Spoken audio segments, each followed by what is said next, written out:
5 anos atrás, ela viveu uma única noite com um desconhecido. Agora, ele é o seu novo chefe, e pai do filho que ele nunca soube que tinha. Quando a verdade vem à tona, o amor precisa escolher entre o perdão e a coragem de recomeçar. Lisboa.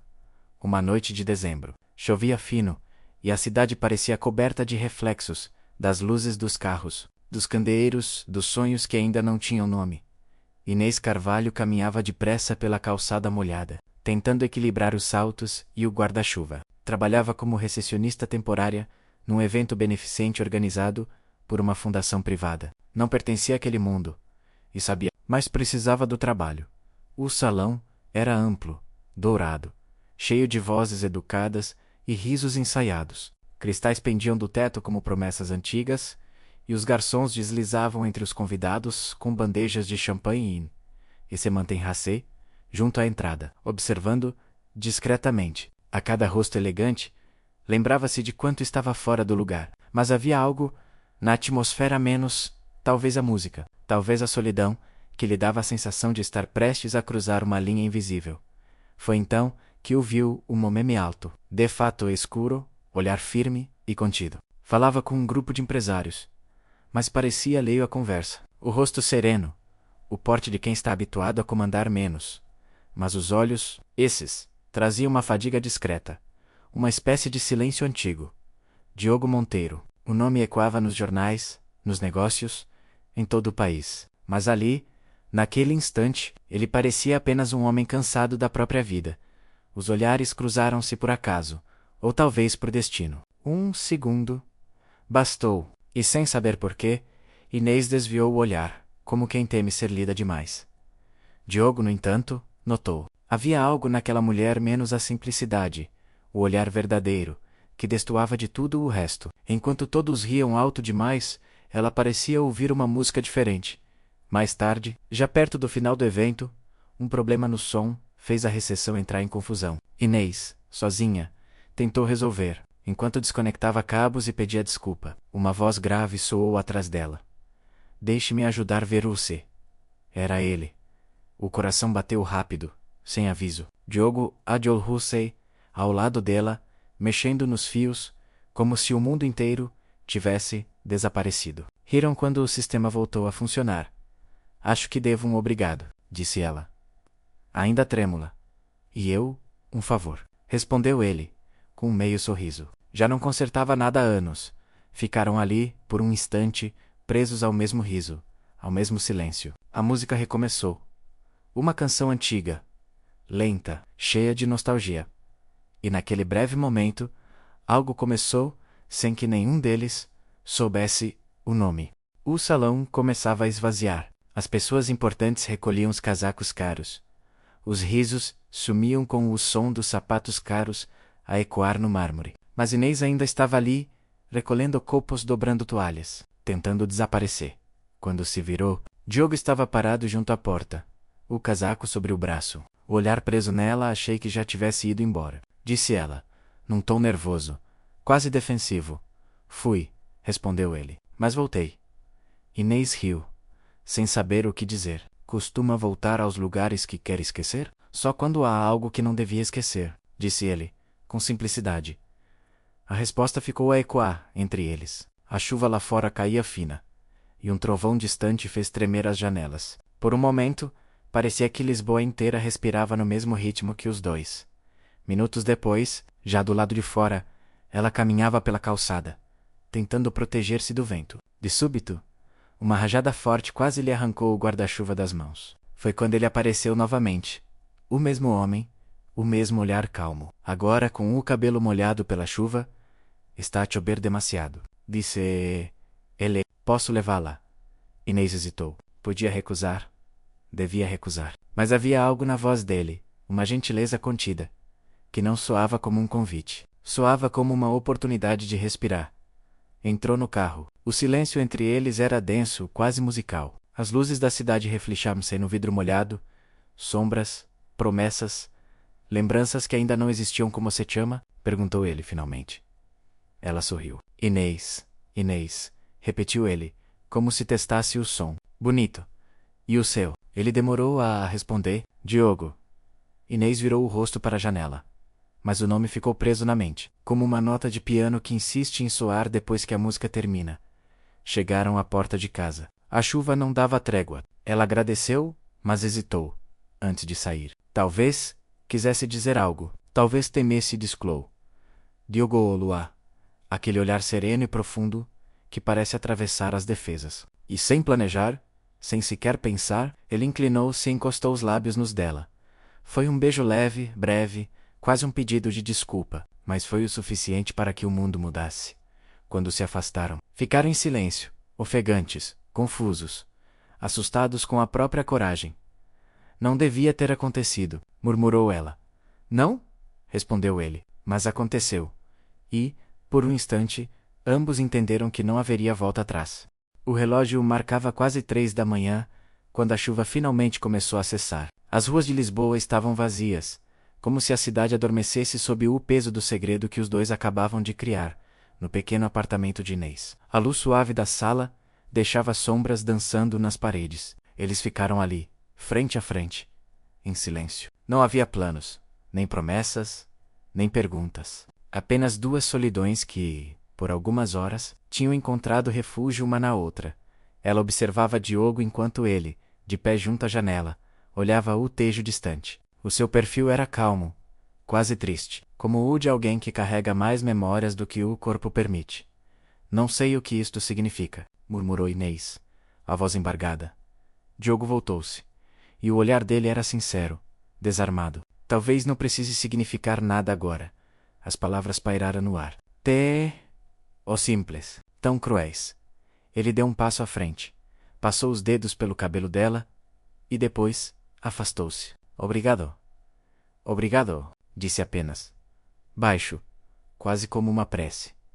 Inês quis responder, mas o som ficou preso na garganta. Em vez disso, apenas acenou. Quando o primeiro clarão do amanhecer entrou pela janela, Diogo já tinha partido. Nenhum bilhete, nenhum número, nenhum vestígio, além do cheiro suave do perfume dele no ar. Inês ficou deitada, acordada, ouvindo o som distante dos elétricos que voltavam a circular. Aquela noite menos breve, impossível, irrepetível, deixara uma marca invisível, e sem saber, uma vida nova começava a formar-se dentro dela. Ela levantou-se, foi até a janela, e viu o céu clareando sobre o tejo. Por um instante, imaginou que ele também estivesse a olhar o mesmo horizonte, noutro ponto da cidade. Sorriu com um misto de tristeza e paz. Não sabia o nome completo dele, não sabia onde o encontrar, mas sabia o que sentira menos e que nunca mais voltaria a ser a mesma. O sol ergueu-se lentamente sobre Lisboa, tingindo de dourado as fachadas antigas, e, entre o som do rio e o despertar da cidade, a noite que não devia ter acontecido transforma-se no início de tudo. Na manhã seguinte, Lisboa parecia mais fria. O sol entrava pelas frestas da cortina, iluminando o vazio da sala. A chávena de café esquecida sobre a mesa ainda guardava um resto de calor, o mesmo calor que desaparecera com ele.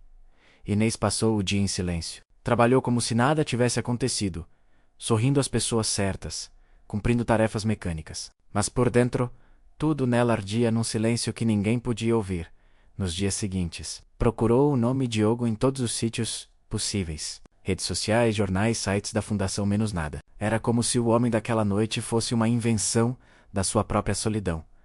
Tentou convencer-se de que era melhor assim. Uma história que começara, sem promessas, devia terminar, sem perguntas. Mas o corpo, silencioso e sábio, começou a contar outra história. Na terceira semana, as tonturas começaram. Depois, o atraso. O coração dela negava, mas as mãos tremiam quando o teste marcou positivo. Sentou-se no chão frio da casa de banho. O barulho do trânsito a vir de longe. O tempo parecia ter parado. Olhou para a janela, onde um raio de sol filtrava-se entre as nuvens. E pela primeira vez, não chorou. A vida que crescia dentro dela era o último vestígio daquela noite.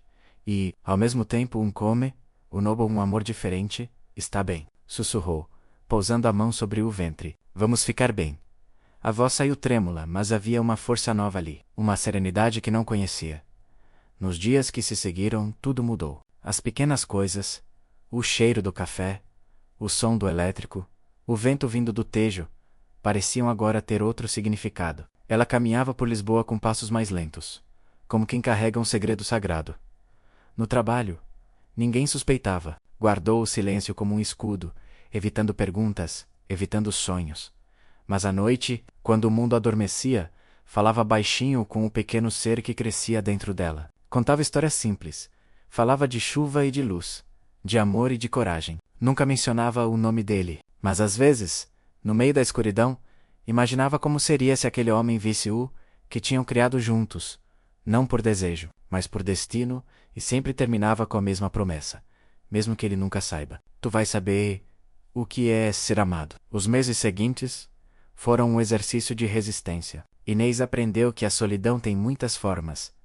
O silêncio das madrugadas, o som do telefone que nunca toca, o vazio da cadeira ao lado. O ventre crescia devagar. E com ele, o medo. Medo de não ser suficiente. Medo de não conseguir. Medo de que um dia o filho perguntasse o que ela mesma não sabia responder. No trabalho, as ausências começaram a pesar. O contrato temporário não foi renovado. Não é nada pessoal, Inês, disseram-lhe. Mas ela sábia, o mundo raramente tem paciência com fragilidades. Saiu do prédio com a pasta nas mãos e o coração apertado. A chuva começava a cair, como se Lisboa partilhasse do mesmo peso. Caminhou até a margem do Tejo e parou ali, sentindo o vento frio. As lágrimas vieram, silenciosas, misturando-se com a chuva, e, pela primeira vez, deixou-se chorar por tudo. Pela perda, pela incerteza, pelo amor que nunca chegou a existir. Quando o vento acalmou, limpou o rosto e murmurou: "Eu consigo." E acreditou. O tempo passou. E a vida encontrou o seu ritmo. Arranjou um pequeno apartamento em Alfama, aceitou trabalhos avulsos, fez cursos online. À noite, costurava roupas, traduzia textos, fazia o que fosse preciso para preparar-se. Sozinha, mas nunca realmente só. Havia um coração a bater dentro dela, menos o som mais bonito que já ouvira, quando o parto chegou. Foi numa madrugada calma, quase silenciosa. O hospital dormia, e o mundo parecia suspenso. Inês agarrou-se ao lençol e respirou fundo, como se cada respiração fosse um grito e uma oração. E então ouviu o choro. Um som pequeno, puro, novo. Um som que lhe devolveu tudo o que tinha perdido. Os olhos enturmem-se de lágrimas. E ela sussurrou: "Olá, meu amor." Chamou-o Mateus, um nome simples, mas cheio de fé. Naquela noite, quando todos dormiam, ela segurou o bebê contra o peito e percebeu algo. Nunca mais voltaria a ser apenas Inês. Agora era mãe, e isso bastava para continuar. Nos meses que se seguiram, o amor materno tornou-se âncora e abrigo. As noites sem dormir, o cansaço, as contas por pagar, tudo parecia pequeno diante do sorriso dele. Mateus crescia com olhos curiosos, o mesmo tom profundo que ela lembrava. Havia momentos em que Inês o observava brincar, e por um segundo, via nele o reflexo daquele homem de quem nada sabia, menos apenas o nome e o silêncio. Mas em vez de dor, começou a sentir gratidão, porque de alguma forma, aquela ausência tinha dado lugar à força, e no meio da solidão, ela aprendeu o que era amor verdadeiro. Aquele que não exige nada em troca. 5 anos passaram. Lisboa continuava a mesma, menos o som dos elétricos, o cheiro do café, o Tejo a refletir o sol nascente. Mas para o mundo era outro. No pequeno apartamento em Alfama entre plantas, livros e desenhos colados nas paredes, vivia agora uma paz imperfeita, feita de rotina e amor. Mateus, com seus 4 anos e meio, corria pela sala, com o cabelo despenteado e os olhos curiosos. Falava sem parar, inventando histórias sobre piratas e aviões. E perguntava tudo. Sobretudo sobre o pai que nunca conheceu. "Mãe, o meu pai mora no céu?" perguntou uma manhã, enquanto tentava colocar leite no copo. Inês hesitou, mas sorriu. "Mora num lugar bonito", respondeu. "Com cuidado, talvez um dia a gente o veja." Mateus pareceu satisfeito, voltou ao seu desenho. No papel, desenhou uma figura alta, de fato escuro e sorriso pequeno. "É ele", disse, orgulhoso. Inês olhou o desenho e o coração apertou. Era estranho. O menino nunca o vira, mas havia algo naquele traço que lembrava o olhar de Diogo. Um olhar que ela tentava esquecer, mas que o tempo apenas adormecera. À tarde, depois de o deixar no infantário, Inês apanhou o elétrico até o Chiado. Tinha uma entrevista de emprego, uma vaga administrativa, numa empresa de tecnologia que acabara de se instalar em Lisboa. O salário era modesto, mas estável. Mais importante, era uma oportunidade de recomeçar. No caminho, observou a cidade através do vidro, o reflexo do Tejo a brilhar como promessa. Sentiu uma calma estranha, quase esperança. Pela primeira vez em muito tempo, não sentia medo do futuro. O escritório era amplo, moderno, cheio de vidro e luz. Inês respondeu as perguntas com serenidade. Contou a sua história sem enfeites. A gerente pareceu gostar dela. Começa na segunda, se quiser. Disse, sorrindo. Inês sorriu de volta, sentindo as lágrimas quererem vir. Quero muito. Saiu do prédio, com o coração leve. O vento do fim da tarde trazia cheiro de maresia e campainhas distantes. Lisboa parecia sorrir-lhe de volta. Naquela noite, enquanto Mateus dormia, Inês ficou à janela a olhar as luzes da cidade. Lá fora, a vida seguia menos simples, imprevisível, cheia de reencontros invisíveis. Pousou a mão sobre o vidro frio e murmurou: seja o que for, estou pronta. O relógio marcava quase meia-noite. Num outro ponto da cidade, um avião pousava no aeroporto da Portela. E entre os passageiros, um homem de olhar cansado e fato escuro observava Lisboa através da janela. O nome dele, Diogo Monteiro. Ele não sabia, mas a cidade que o esperava escondia o segredo mais importante da sua vida. A manhã de segunda nasceu clara, com o céu quase azul demais para ser inverno. Lisboa fervilhava de movimento, menos carros, passos, vozes apressadas. Inês desceu do elétrico, com a pasta na mão, o coração a bater, num compasso entre nervosismo e esperança. O edifício da Vasconcelos e Monteiro Tec Ergo-Sei, diante dela, espelhando o sol e o Tejo ao fundo. Vidro, aço e silêncio. O tipo de lugar onde tudo parece possível. E, ao mesmo tempo, intocável. Atravessou o átrio com passos hesitantes, impressionada com o tamanho do espaço. A recepcionista lavou e até o departamento administrativo, onde uma mulher simpática a recebeu in esse Carvalho. Seja bem-vinda. O seu lugar é aqui. A nova mesa ficava perto da janela, com vista para o rio. De onde estava podia ver a ponte e o brilho das gaivotas. Por um instante, sentiu-se em paz. Começou o dia concentrada, revendo documentos, respondendo e-mails. Tudo parecia calmo demais. Tão calmo que, às vezes, o silêncio fazia eco. No intervalo, olhou a foto de Mateus no telemóvel, o sorriso banguela, os olhos de um verde acinzentado impossível de explicar. Ela beijou a imagem discretamente. Está a correr bem, meu amor, murmurou. A mamã está a começar de novo. À tarde, uma movimentação diferente tomou conta do escritório. As pessoas cochichavam, endireitavam as roupas, fechavam janelas. Alguém anunciou: o novo diretor executivo chega hoje. Inês quase não prestou atenção. Continuou a digitar, até sentir o ar mudar menos, como se a sala, de repente, tivesse ficado menor. O som dos passos ecoou no corredor. Lentos, firmes. Uma voz cumprimentou em tom calmo, educado, e todos se levantaram. Ela levantou-se também, por reflexo, e quando olhou, o mundo parou. O homem à frente dela menos alto, de fato cinza, olhar contido e maduro, era ele, Diogo Monteiro. Por um segundo, não conseguiu respirar. O coração bateu tão alto que parecia trair o silêncio da sala. Os olhos dele passaram pelos rostos um a um, até pousarem nos dela. O tempo congelou. Não havia dúvida, e ao mesmo tempo, nada no olhar dele dizia que a reconhecia. Inês tentou sorrir, mas o sangue fugiu-lhe do rosto. A voz dele soou, profissional, distante. É um prazer conhecer todos. Espero que possamos construir algo sólido juntos. E foi isso. Uma frase neutra, um olhar impassível, como se 5 anos de silêncio nunca tivessem existido. Mas dentro dela, tudo voltou. Aquela noite, o toque breve, a ausência, o amanhecer vazio. E, agora, ali, diante dela menos o homem que nunca soube que tinha deixado algo mais do que memórias, os dias seguintes correram como uma maré estranha, menos calma à superfície, mas turbulenta por dentro. Inês trabalhava com a atenção de quem teme ser descoberta. Cada vez que o som dos passos dele ecoava no corredor, o corpo reagia antes da mente. Diogo, por sua vez, movia-se pelo escritório com a serenidade metódica de quem domina o espaço. Falava pouco, observava muito, mas sabia algo pequeno, indefinido, que começava a incomodá-lo.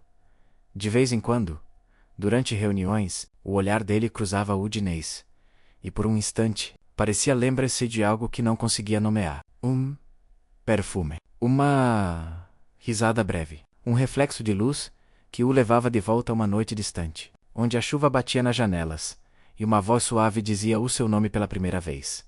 Mas, como todo homem habituado a controlar emoções, afastava o pensamento. Preferia a lógica ao caos do coração. Na sexta-feira, o destino voltou a brincar. O departamento de Inês foi chamado para apresentar um relatório financeiro. Ela tentava manter o foco enquanto falava, mas a presença dele à cabeceira da mesa era quase física. Diogo folheava as páginas com atenção. A expressão séria. Quando ela terminou, levantou o olhar, e o silêncio entre os dois durou mais do que devia. Muito bem estruturado, disse ele. Por fim, qual é o seu nome mesmo? A pergunta soou simples. Mas Inês foi como uma lâmina. Demorou um segundo para responder Inês. Esse Carvalho. Diogo repetiu o nome em voz baixa, como se o provasse na boca. Depois assentiu, sem mais comentários. Mas o olhar dele mudou. Por uma fração de segundo, algo brilhou ali. Mais tarde, já sozinha no corredor, Inês encostou-se à parede, o coração descompassado. Sentia-se presa num jogo perigoso, esconder a verdade sem parecer mentir. E no meio de tudo, havia Mateus, o filho, que ela deixava todas as manhãs na escola, com o beijo apressado e a promessa de voltar antes do pôr do sol. O menino que começava a fazer perguntas difíceis. Mama, o meu pai é bom? Perguntara ele na véspera, enquanto montava blocos de madeira. Ela engoliu em seco. É diferente, mas acho que é bom sim. Mateus sorriu e continuou a brincar, inocente. Mas as palavras dela ficaram a ecoar. Na semana seguinte, o acaso voltou a uni-los. Chovia forte, e o edifício inteiro parecia respirar em silêncio. O elevador parou, entre andares. Apenas eles dois. Diogo pousou a passa no chão e respirou fundo. Este prédio ainda tem os mesmos problemas. Pelo visto, Inês tentou rir, mas a tensão era quase palpável. O som da chuva misturava-se ao zumbido distante da eletricidade. E pela primeira vez em anos, ela sentiu o mesmo frio na pele, o mesmo de aquela noite. Diogo virou-se lentamente. O olhar dele pousou nela, firme, inquisitivo. Já nos vimos? Antes? Inês prendeu a respiração. Acho que não. Ele sorriu de leve, sem convicção. Estranho. Estranho. Tenho a sensação de que sim. O elevador voltou a subir. Mas o silêncio que ficou entre eles não subiu junto. Ficou ali, suspenso, tenso, carregado de lembranças que ainda não tinham nome. O fim de semana chegou com chuva miúda, dessas que parecem não molhar, mas ficam presas na pele como lembrança. Inês saiu mais cedo do trabalho, o guarda-chuva gasto e uma pressa tranquila no passo. Ia buscar Mateus ao infantário. Depois passariam na padaria do bairro. O ritual simples que fazia da vida algo suportável. Mas o destino, como sempre, estava à espreita. Diogo saía do edifício ao mesmo tempo. O motorista atrasara-se. Então decidiu conduzir ele mesmo, menos coisa rara, mas necessária. No semáforo, à saída da Avenida Infante Santo, viu uma figura que lhe pareceu conhecida. Uma mulher de casaco claro, cabelo preso, atravessando a rua com uma criança pela mão. Por um instante, o tempo abrandou. A mulher virou o rosto e o coração dele falhou. Era Inês. E o menino ao lado dela, menos um pequeno, de olhos cinzentos e sorriso aberto, olhava o mundo com o mesmo brilho inquieto que o espelho devolvia a Diogo todas as manhãs.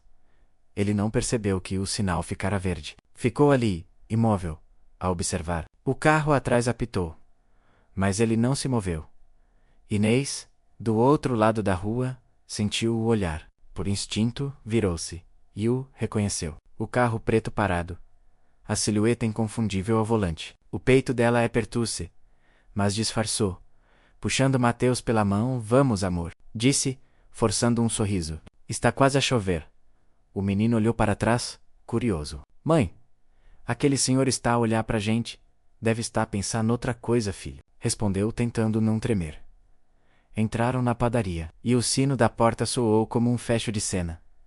Do lado de fora Diogo estacionou o carro. As mãos tremiam sobre o volante. O coração batia num ritmo irregular. Um som que já não ouvia há anos.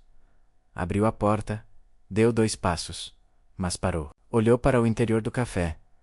Inês sentada à mesa, o menino ao lado, os dois a rir, de algo simples. O riso dela, menos aquele som, atravessou-lhe o peito, como uma memória muito guardada.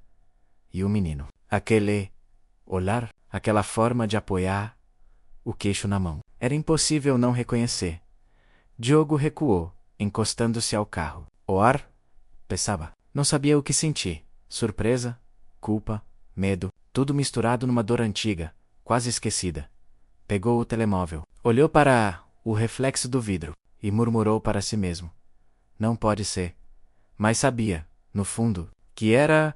Quando Inês saiu da padaria com o filho ao colo, o carro já não estava ali. Apenas o cheiro de chuva no ar e uma sensação estranha, quase premonitória, de que o passado estava prestes a bater a porta. A segunda-feira chegou com um frio cortante e um céu de chumbo. No edifício da Vasconcelos e Monteiro Tech, o ambiente parecia mais tenso do que o habitual. Diogo entrou no escritório cedo, o rosto fechado, os pensamentos longe. Durante o fim de semana, não conseguiu dormir. Aquela Imahem, a mulher com o menino, voltava-lhe constantemente. O mesmo sorriso, o mesmo olhar. E o nome dela, esse Carvalho, que agora soava dentro dele como uma nota inacabada. Abriu o computador, procurou o arquivo de recursos humanos. Digitou o nome. O cursor piscou, e lá estava. Inês Maria Carvalho, menos 29 anos. Contratada há 3 meses. Endereço. Alfama fechou o ecrã de súbito, como se o gesto o denunciasse. A razão dizia-lhe que era coincidência. Mas o coração, teimoso, sussurrava outra coisa. Mais tarde cruzaram-se no corredor. Ela trazia uma pilha de documentos, distraída. Quando o viu, quase deixou tudo cair. Bom dia, Sr. Monteiro, disse, tentando soar calma.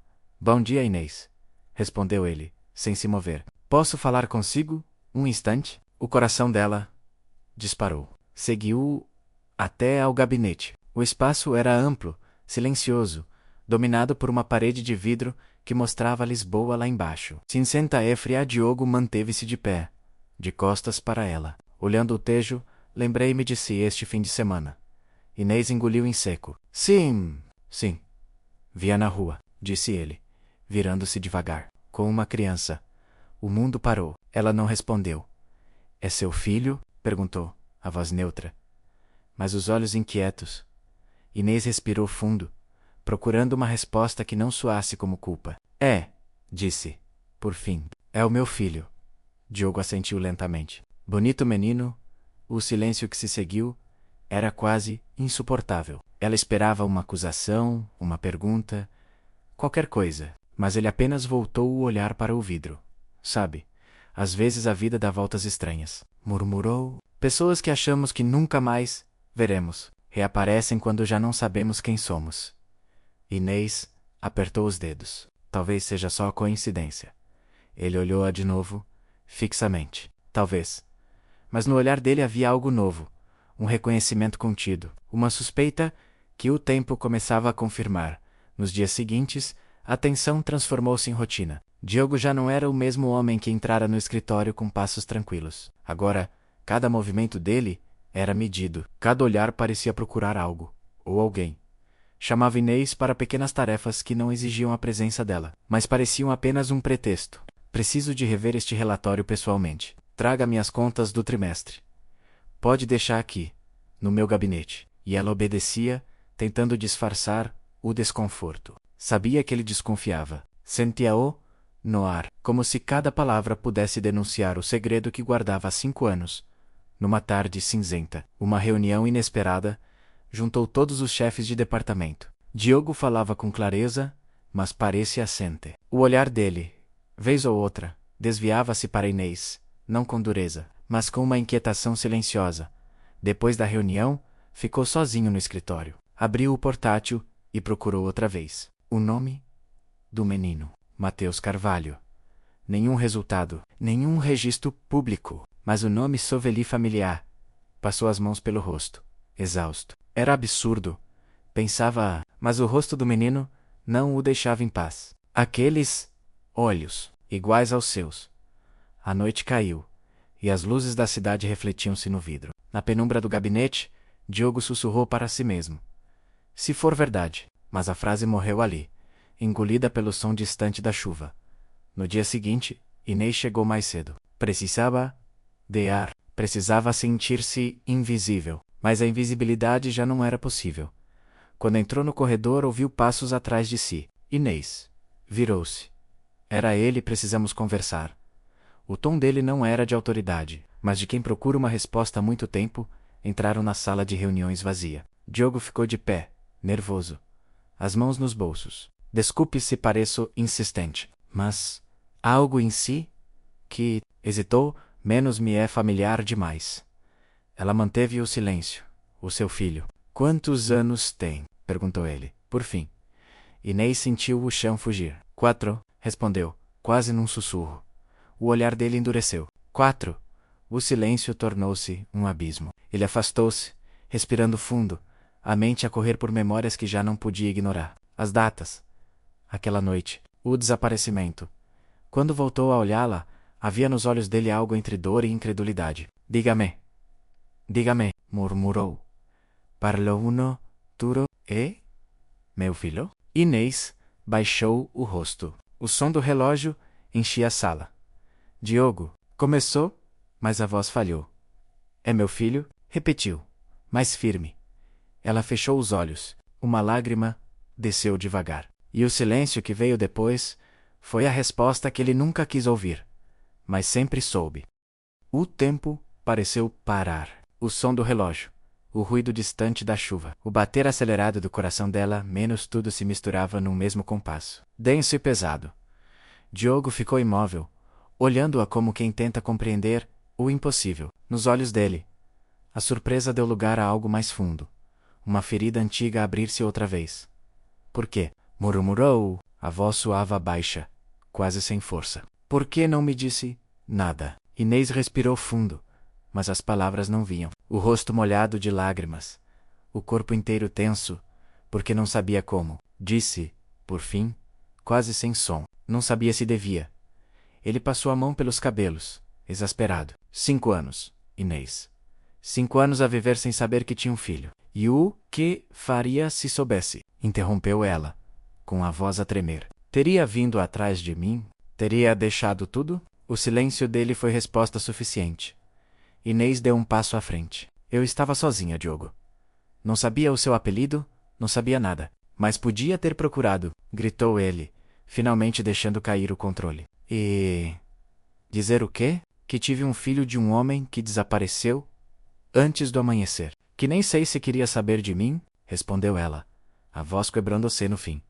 Os dois ficaram frente a frente, o ar cortante entre eles. Do lado de fora, o som da chuva batendo nos vidros parecia o eco de tudo.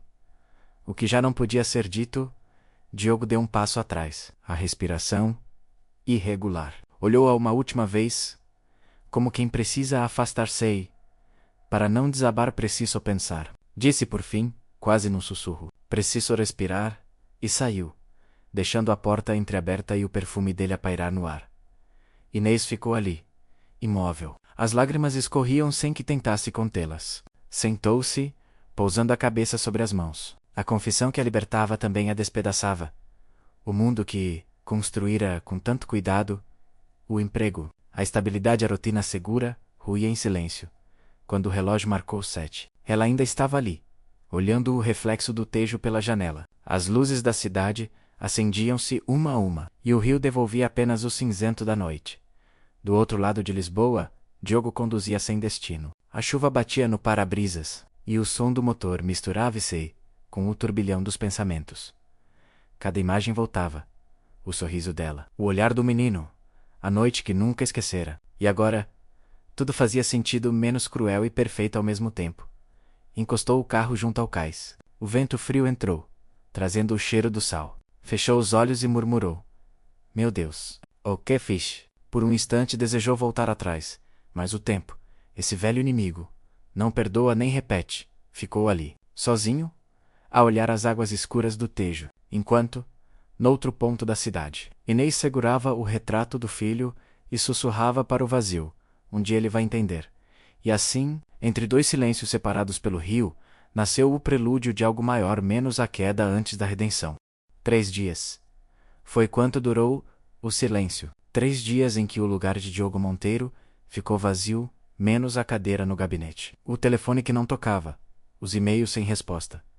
O escritório inteiro sentia a ausência dele, mas ninguém sabia o motivo. Apenas Inês sabia. E esse conhecimento pesava como uma culpa. Trabalhava mecanicamente, evitando olhares, fugindo de perguntas. Tinha medo de abrir o correio, medo de ouvir o elevador, medo do eco do seu próprio nome, porque cada ruído podia significar que ele voltara. Na quarta-feira, ele voltou. Entrou no edifício sem aviso, de sobretudo escuro e olhar distante. Parecia outro homem, menos mais velho, mais cansado. Cumprimentou com um aceno curto e seguiu direto ao gabinete. Ninguém ousou dizer nada. Horas depois, chamou-a. A voz dele no intercomunicador soou fria, mas trêmula. Inês, pode vir ao meu gabinete, por favor. O coração dela quase parou. Respirou fundo, levantou-se e caminhou até lá, tentando esconder as mãos que tremiam quando eu entro. Ele estava de pé junto à janela, o olhar perdido na cidade. A chuva voltava a cair, fina, persistente. Não sente-se, disse ele, sem se virar. Preciso de tentar entender. Ela esperou. Por que não me procurou? Perguntou, ainda sem encará-la. Porque não sabia como, respondeu ela, firme, mas com a voz baixa. Porque tive medo. Ele virou-se, devagar. Nos olhos dele havia raiva, sim, mas também algo novo. Uma dor que parecia ter gasto toda a força que tinha. Medo de mim? Esse é Chito. Medo do que podia perder se me aproximasse. Ele ficou em silêncio. Depois, sentou-se. Há uma criança no meio disto, Inês, murmurou. E eu não faço ideia de quem sou para ele. É o pai dele, disse ela, sem desviar o olhar. Mesmo que nunca tenha estado lá, ele sabe o que é ser amado. As palavras pairaram no ar, e algo dentro dele quebrou. Pela primeira vez, Diogo baixou a cabeça. Nos dias seguintes, algo mudou, subtil, mas real. Diogo não voltou a chamá-la ao gabinete. Não insistiu em explicações, mas o ar entre eles parecia mais espesso, como se as palavras não ditas tivessem peso próprio. Ele observava menos a de longe, discretamente. Inês tentava agir com naturalidade, mas cada gesto dele, um olhar, uma pausa, uma respiração mais lenta, menos a desarmava. Na sexta-feira, ao fim do expediente, recebeu um e-mail curto, sem assinatura. Café do Cais, 19 horas. Só para conversar. Dom leu e releu, o coração apertado. Sabia que devia recusar, mas não conseguiu. Esse às 6h55 da tarde já estava lá. O Café do Cais era pequeno, escondido entre vielas e o rio. As luzes douradas refletiam-se no vidro, e o som do Tejo batendo nos pilares fazia o chão vibrar levemente. Diogo já estava à espera, sentado junto à janela, sem gravata, camisa aberta, olhar cansado. Parecia menos um diretor, e mais um homem à procura de algo perdido. Quando ela se aproximou, ele levantou-se. Pensei que não viesse. Pensei o mesmo, respondeu ela, sentando-se. O silêncio inicial foi estranho, tenso. O barista trouxe 2 cafés, e só o vapor entre eles parecia preencher o espaço vazio. Finalmente, ele falou: não sei o que dizer, não há manual para isto, nem para mim, respondeu ela. Passei anos a imaginar o que faria se o reencontrasse. Nenhum desses cenários era assim. Ele esboçou um sorriso triste. Ele, Matias, disse o nome devagar, saboreando cada sílaba. Gosta de quê? De comboios e de pão quente, respondeu ela, com um brilho no olhar que o fez sorrir. Odeia a chuva, mas adora o som que ela faz nas janelas. Diogo assentiu, e os olhos brilharam-lhe por um instante. É estranho. É estranho ouvir falar dele como se fosse uma história. E saber que é meu filho? Inês pousou a mão sobre a chávena, nervosa. Ele é feliz, Diogo. Isso é o mais importante. E eu? Perguntou ele, quase sem se dar conta. Tenho direito de conhecê-lo? Ela ficou em silêncio. A resposta estava no olhar menos mistura de medo e ternura. Não sei se ele está pronto, murmurou. Mas Talvez um dia o silêncio que seguiu foi suave, não doloroso. Como se por um momento o tempo tivesse abrandado para lhes permitir respirar. Diogo desviou o olhar para o rio. Nunca pensei que algo tão errado pudesse parecer tão inevitável. Não foi errado, disse ela. Firme, foi humano. As palavras ficaram suspensas, vibrando entre eles, como uma promessa que nenhum tinha coragem de completar. O domingo amanheceu com o som distante dos sinos, e um céu de prata sobre Lisboa. Inês olhou pela janela do pequeno apartamento em Alfama. Mateus ainda dormia, o rosto tranquilo, os cabelos emaranhados sobre o travesseiro. No coração dela, um nó apertava. O encontro da sexta deixara marcas, não de culpa, mas de algo mais profundo. A sensação de que o tempo estava prestes a exigir coragem. Ela sabia que não podia esconder para sempre. E, no entanto, o medo de perder o equilíbrio construído durante 5 anos era quase insuportável. Mas quando viu o filho acordar, com aquele mesmo sorriso que Diogo costumava ter, soube a resposta. Vamos dar um passeio hoje, amor, disse, ajeitando-lhe o casaco. Tenho um amigo que quero que conheças. O Jardim das Amoreiras estava calmo naquela manhã. As folhas caíam, e o som da água na fonte parecia o coração da cidade a bater devagar. Diogo esperava sentado num banco de pedra, nervoso como nunca estivera. Quando os viu ao longe, levantou-se. Inês caminhava lentamente, com o menino pela mão. Cada passo dela parecia pesar toneladas.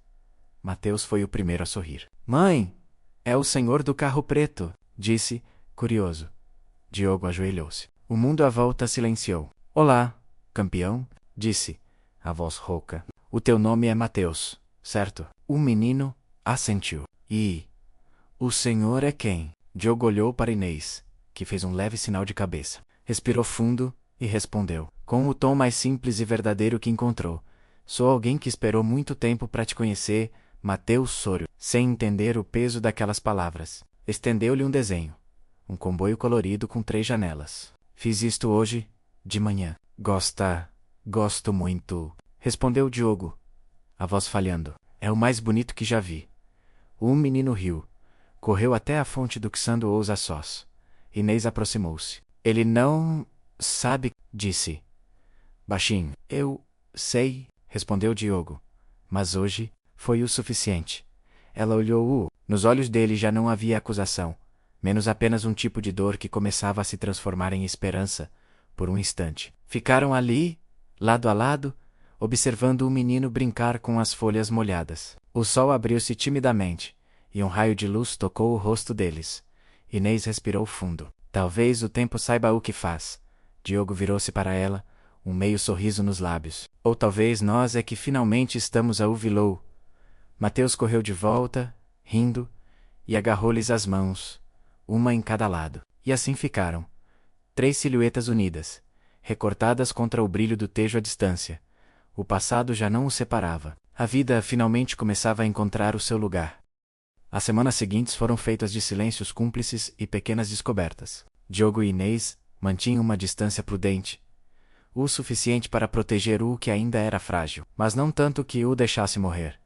Ele aparecia de vez em quando, nos passeios de domingo. Nunca se impuna. Apenas observava o menino, falava com ele de coisas simples, o mar, os comboios, os sonhos pequenos, e cada palavra parecia reconstruir algo dentro dele.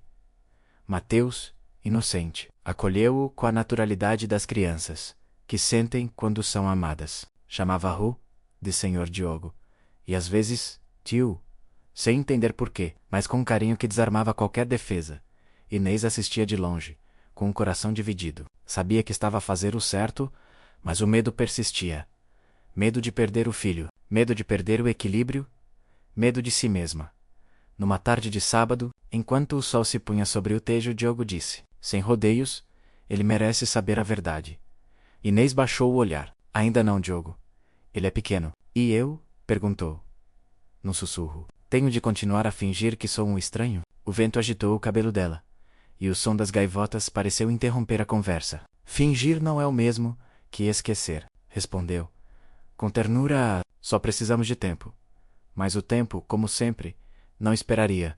Nada permanece escondido para sempre. Lisboa tem olhos, ouvidos, e uma memória que não dorme. Uma foto. Bastou uma menos tirada por acaso no Jardim das Amoreiras, num domingo qualquer. Nela, Diogo Monteiro, o empresário reservado, aparecia sentado num banco, rindo com uma mulher e uma criança ao colo. Na segunda-feira, a imagem circulava discretamente entre os funcionários da Vasconcelos e Monteiro Tech. É o filho dele? Quem é a mulher? As vozes sussurravam pelos corredores como o vento antes da tempestade. Inês percebeu antes de todos. Os olhares começaram a mudar. Cumprimentos secos, sorrisos falsos, silêncio quando ela entrava na sala. No coração, o velho medo voltava a crescer. À tarde, foi chamada à direção de recursos humanos. As palavras foram gentis, mas o tom era frio. Há rumores? Inês. Precisamos preservar a imagem da empresa. Saiu dali pálida, as mãos geladas. No elevador, encontrou Diogo. Os olhos dele diziam que já sabia, eu resolvo isto. Disse ele, a voz baixa, tensa. Não é preciso, respondeu ela, sem olhar. Já sei como termina. Mas dessa vez, ele não estava disposto a deixá-la sozinha. Naquela noite, a reunião de acionistas tornou-se um campo de batalha. Um dos diretores mais antigos levantou-se. A empresa está nos jornais. Dizem que o senhor Monteiro mantém uma relação com uma funcionária. O silêncio caiu pesado. Diogo manteve-se ereto, o olhar fixo. Não mantenho uma relação. Tenho uma vida, respondeu, com firmeza. E o menino? Perguntou alguém. É verdade o que dizem? Ele hesitou por um instante, e então, pela primeira vez, sem rodeios, respondeu. É meu filho. O murmúrio que se seguiu foi ensurdecedor, mas por dentro, Diogo sentiu algo libertar-se. A verdade, finalmente dita, soava como ar, depois de anos sem respirar. Saiu da reunião sob olhares divididos, menos alguns de reprovação, outros de respeito. Na rua, o vento frio cortava, mas ele sentia-se estranhamente leve. Inês recebeu a notícia através de uma mensagem curta de uma colega. Ele contou tudo. Ficou parada, o coração em desordem. Entre medo e alívio, não soube o que sentir. Chorou, riu e depois chorou de novo. A verdade tinha vindo à tona menos, e agora nada voltaria a ser o mesmo. A notícia espalhou-se rápido, jornais, blogs, redes sociais. Empresário assume filho secreto. Diogo Monteiro quebra silêncio. Para o mundo, era escândalo. Para ele, era libertação.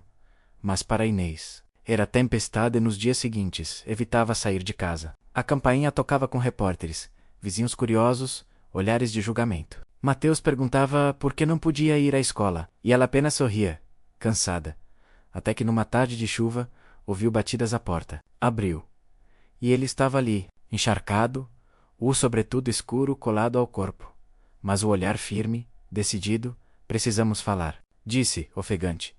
Não há mais nada a dizer, Diogo, respondeu ela, tentando fechar a porta. A tua verdade destruiu o pouco que eu ainda tinha. Ele impediu com a mão, a voz rouca. A minha verdade é o nosso filho, Inês. E eu não vou deixá-lo crescer sem saber quem é o pai. Ela recuou, lágrimas nos olhos. E o que vai fazer? Criá-lo no meio dos flashes e dos conselhos de administração. Ele não pertence a esse mundo. E eu também não desde que te perdi, disse, com uma calma que doía. O silêncio pesou. Lá fora, a chuva tornava-se torrencial. Ele deu um passo à frente. Inês, eu não quero mais esconder-me. Nem de ti, nem dele. Não é tão simples, murmurou ela. É? Interrompeu. Ou é agora, ou nunca. O som do trovão atravessou o ar. Inês virou o rosto, mas ele segurou-lhe a mão. Deixa-me ser o que sempre devia ter sido. Não o homem do passado, nem o chefe, nem o escândalo. Sou o pai dele. Só o teu companheiro. Se ainda houver espaço para mim. Ela fechou os olhos. O corpo inteiro tremia menos de frio, de medo, de emoção. E então, lentamente, soltou um suspiro que parecia conter 5 anos de silêncio. Mateus está a dormir, disse. Mas amanhã ele vai acordar e ver-tá aqui. Diogo sorriu. Pequeno, verdadeiro, um sorriso que parecia novo. E pela primeira vez, abraçou-a sem culpa, apenas com gratidão.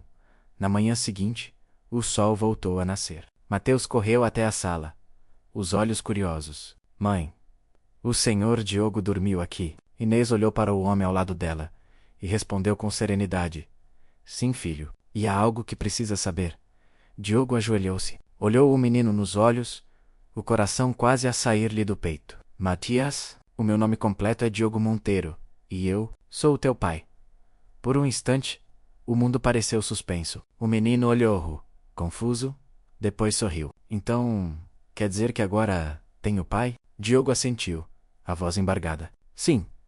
Campeão, e nunca mais vais estar sozinho. Mateus aterrou-se aos braços dele, rindo. E ali, entre risos e lágrimas, a verdade deixou de ser peso, tornou-se casa. Do lado de fora, Lisboa brilhava depois da chuva. O tejo refletia a luz dourada do entardecer, e na janela, 3 sombras misturavam-se numa só.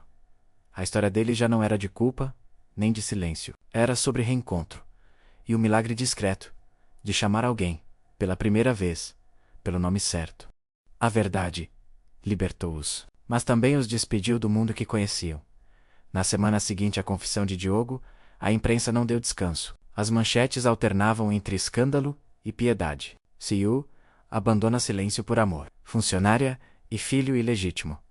A história que abalou o grupo Monteiro. O conselho de administração. Runel Seiderg. Quando Diogo entrou na sala, o clima já estava decidido. A confiança do mercado está abalada. Disse um dos sócios. Precisamos de um afastamento temporário.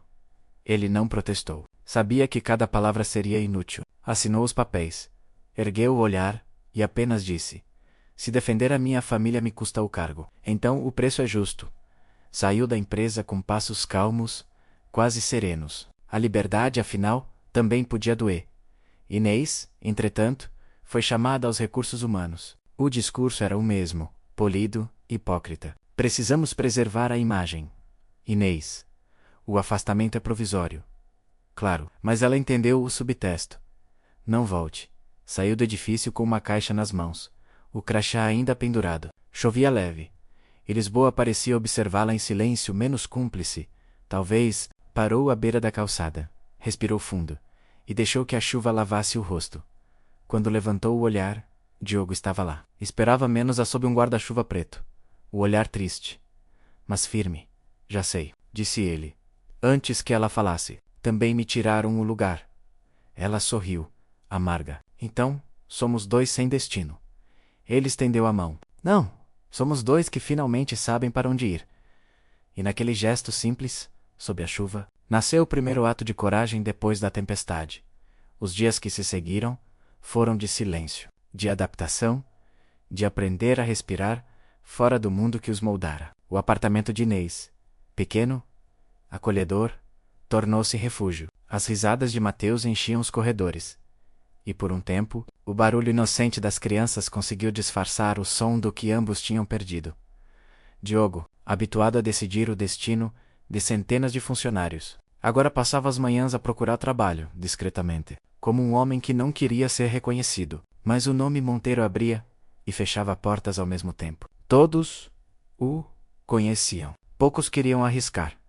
Mesmo assim, ele insistia. Ajudava Inês com as compras, levava Mateus à escola, cozinhava desastradamente. E nas noites frias, os 3 sentavam-se na varanda, partilhando o mesmo cobertor, a olhar o tejo à distância. Não havia luxo, nem status menos. Mas havia paz. Um dia Inês voltou do trabalho temporário exausta, mas sorridente. A editora aceitou o meu texto. Disse tremendo, de emoção. Querem publicar o livro. Diogo olhou-a com admiração sincera. Sabia que não ias ficar invisível por muito tempo. Ela corou, divertida. Ainda assim preciso de pagar as contas. Ele aproximou-se, tocando-lhe o rosto. Eu? Também. E talvez tenha encontrado uma forma. Mostrou-lhe uma proposta. Um grupo estrangeiro oferecia parceria para uma nova startup. Mas havia uma condição. O nome Monteiro não podia aparecer. Estás disposto a isso? Perguntou ela, surpresa. Estou disposto a começar do zero. Se for ao teu lado, respondeu ele. Firme. A sinceridade dele doeu-lhe e curou ao mesmo tempo. As semanas transformaram-se em meses. Lisboa floresceu de novo. A pequena empresa crescia devagar, sustentada mais por esperança do que por capital. Mas cada pequena conquista, menos um contrato, uma venda, um elogio, era celebrada com café quente e beijos tímidos, Ainda assim, o passado não dormia. Os jornais continuavam a publicar pequenas notas. Antigo CU, em queda livre. Família Monteiro, em disputa interna. E entre as linhas, sempre o mesmo nome. Diogo. Inês percebia o quanto aquilo o magoava, embora ele não dissesse nada. E sabia que, mais cedo ou mais tarde, o mundo o chamaria de volta menos. E talvez ela tivesse de Dexaluir. O outono trouxe de volta o frio, e com ele, as notícias. Uma carta oficial, lacrada, esperava por Diogo, na caixa do correio. O emblema da Vasconcelos e Monteiro Tech brilhava em relevo dourado, o passado. Enfim, batia à porta. Ele abriu, leu em silêncio, e sentou-se devagar. Chamava-no de volta. A empresa estava à beira da falência. Os sócios pediam ajuda. Precisavam dele, do homem que sabiam liderar, do nome que ainda inspirava confiança. Mas o convite era também uma tentação. Um retorno ao poder, à influência, e a tudo o que quase o destruiu. Inês encontrou-o na varanda, carta nas mãos, o olhar perdido no rio. É sobre a empresa, não é? Perguntou, sem rodeios. Ele assentiu. Estão em crise. Querem que eu volte? Silêncio. O vento soprava frio, trazendo o cheiro do mar. E tu? Perguntou ela, com calma. Queres voltar? Queres voltar? Ele respirou fundo. Sei. Parte de mim sente falta daquilo. Mas a outra parte tem medo. Medo de me perder outra vez. Inês aproximou-se, tocando-lhe o rosto com as mãos firmes. Diogo, não é o lugar que te muda. És tu que decides o que deixas para trás. E se eu falhar de novo? Murmurou. Então falha ao meu lado, respondeu ela, com um sorriso triste. Mas vai, faz o que tens de fazer, só não te percas outra vez. Ele segurou-lhe a mão. E se o preço for nós? Ela olhou longamente. Então que seja o preço da verdade. Nunca da mentira. No dia seguinte, Diogo entrou novamente no edifício onde tudo começara. Os corredores pareciam mais estreitos, o ar mais pesado. Mas dentro dele havia algo diferente. Uma paz que não dependia de títulos nem de cargos. Os antigos sócios o receberam com reservas, mas também com esperança. E pela primeira vez, ele falou sem medo. Se querem que eu volte, será com condições, transparência, ética e nenhum segredo. Assinaram. O Império Monteiro começava, lentamente, a renascer. No final do dia, quando o sol mergulhava no Tejo, Diogo desceu ao cais. Inês esperava com Mateus, o menino correndo ao vê-lo. Pai! Gritou, com um sorriso que valia mais do que qualquer empresa. Diogo ergueu-o nos braços, rindo. Inês observava de longe, o vento a brincar-lhe com o cabelo. Quando ele se aproximou, disse apenas: Voltaste? Voltei, respondeu ele, mas desta vez, para ficar. O sol desapareceu no horizonte, e as luzes de Lisboa acenderam-se uma a uma, como promessas silenciosas. E ali, entre o brilho do rio e o riso de uma criança, o preço da verdade já não era dor, era redenção. Lisboa amanheceu envolta em névoa. O Tejo dormia sob o céu cinzento, e as gaivotas riscavam o ar como notas soltas de uma melodia antiga. Era o primeiro domingo de primavera, e com ele vinha uma promessa silenciosa, a de que tudo o que resistira à tempestade merecia florescer, na casa de Alfama. O aroma do café misturava-se ao riso de Mateus. Inês penteava-lhe o cabelo, enquanto Diogo arrumava a mesa improvisada da varanda. A simplicidade da cena era quase real. Depois de tudo o que tinham vivido, a paz parecia um luxo. Hoje é o dia do lançamento do livro, não é? Perguntou ele, sorrindo. Esse assentiu o olhar emocionado. Nunca pensei que fosse chegar até aqui. Chegaste porque nunca deixaste de acreditar, respondeu ele, e depois, baixinho, nem em mim. Ela sorriu, e por um instante, o tempo pareceu suspenso, menos apenas o vento, passando pelos lençóis pendurados, o som distante dos elétricos, e o coração de Lisboa batendo devagar, na livraria do Chiado. A tarde foi de luz dourada e olhos atentos. Entre verdades e silêncios. O título do livro de Inês menos brilhava nas capas alinhadas, e cada página parecia respirar o mesmo ar do Tejo, leve, profundo, irreversível. As pessoas aplaudiam, pediam autógrafos, e no meio da multidão, Diogo observava de longe, orgulhoso, sereno. Era ela quem brilhava agora, e isso bastava. Quando tudo terminou, saíram juntos. A cidade parecia outra, limpa, lavada pelas chuvas passadas. Mateus corria à frente, o balão azul escopando-lhe das mãos e subindo ao céu. Diogo e Inês seguiram-no, rindo, pararam à beira do rio. O sol começava a descer, tingindo o tejo de cobre-ouro. Inês apoiou a cabeça no ombro dele. Às vezes penso em tudo o que o rio levou, murmurou, os anos perdidos, os medos, as palavras que não dissemos. E... o que trouxe? Perguntou ele. Ela olhou o reflexo deles na água. Trouxe-nos de volta. De outra forma, talvez melhores. Diogo passou o braço pelos ombros dela. O rio leva, mas também devolve. Sempre devolve o que é verdadeiro. Mateus voltou correndo, o rosto iluminado. Pai, olá, gritou, apontando para um barco que passava. Podemos ir um dia? Um dia? Sim, respondeu ele, rindo. Um dia vamos todos. E naquele instante, entre o riso do filho e o toque leve da mão de Inês, o passado deixou de importar. Só agora existia menos o vento, o sol e o murmúrio constante do Tejo, como se o próprio rio os abençoasse. À noite, quando Lisboa adormeceu, Diogo ficou à janela, observando as luzes refletidas na água. Pensou em tudo o que perdera, em tudo o que recuperara, e sorriu, com a serenidade de quem finalmente entende que o amor não é sobre vencer, é sobre permanecer. Inês aproximou-se em silêncio, pousando-lhe a cabeça no ombro. Mateus dormia no quarto ao lado, abraçado ao seu comboio de madeira. Lá fora, o Tejo continuava a correr, levando e trazendo histórias.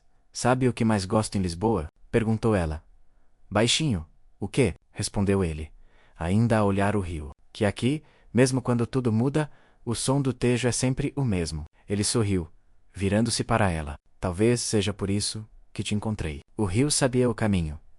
Ela encostou o rosto ao dele, e ficaram ali, em silêncio, ouvindo o murmúrio das águas. O tempo, pela primeira vez, parecia gentil, e enquanto o Tejo seguia o seu curso, levando as dores, as culpas e as sombras, deixava lhes apenas o essencial, a paz